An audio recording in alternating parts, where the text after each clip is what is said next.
ভালো করে দেখুন। কি কোনো ভুল চোখে পড়ছে?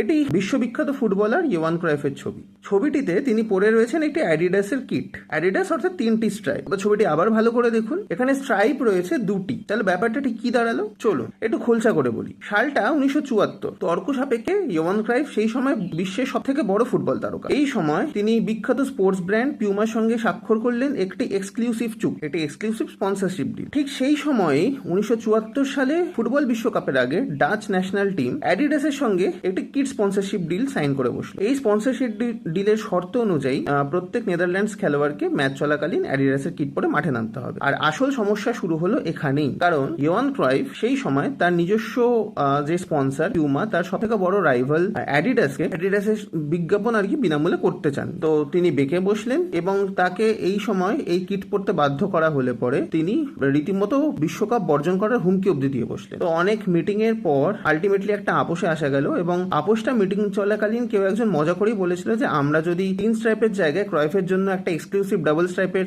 শার্ট বের করি তাহলে কেমন হয়, এবং আলটিমেটলি হলেও সেটাই। ক্রয়েফের জন্য আলাদা করে এটি ডাবল স্ট্রাইপের অ্যাডিডাস শার্ট বের করা হলো, যেটি পরে তিনি নেদারল্যান্ডস ম্যাচগুলোতে খেললেন, যেখানে সমস্ত টিম বা টিমের বাকি মেম্বাররা আর কি ট্রিপল স্ট্রাইপের শার্ট পরে খেললেন, সেখানে ক্রয়েফ খেললেন ডাবল স্ট্রাইপের শার্ট পরে। তো বেশ চমকপ্রদ গল্প। তবে অ্যাডিডাসের জন্য এর থেকেও চমকপ্রদ ব্যাপার হচ্ছে 1974 সালে এই নেদারল্যান্ডস টিম একটি চোখ ধাঁধানো এবং আকর্ষণীয় ব্র্যান্ডের ফুটবল খেলতো, যার নাম ছিল টোটাল ফুটবল। এবং এই ব্র্যান্ডের জেরেই নেদারল্যান্ডসের এই দল পরবর্তীকালে বিশ্বের অন্যতম আইকনিক দলে পরিণত হয়। তো নেদারল্যান্ডসের এই আইকনিক দল আর অ্যাডিডাসের সেই আইকনিক ডাবল স্ট্রাইপ কিট দুই মিলে ব্যাপারটাকেই পুরো আইকনিক করে তুলল।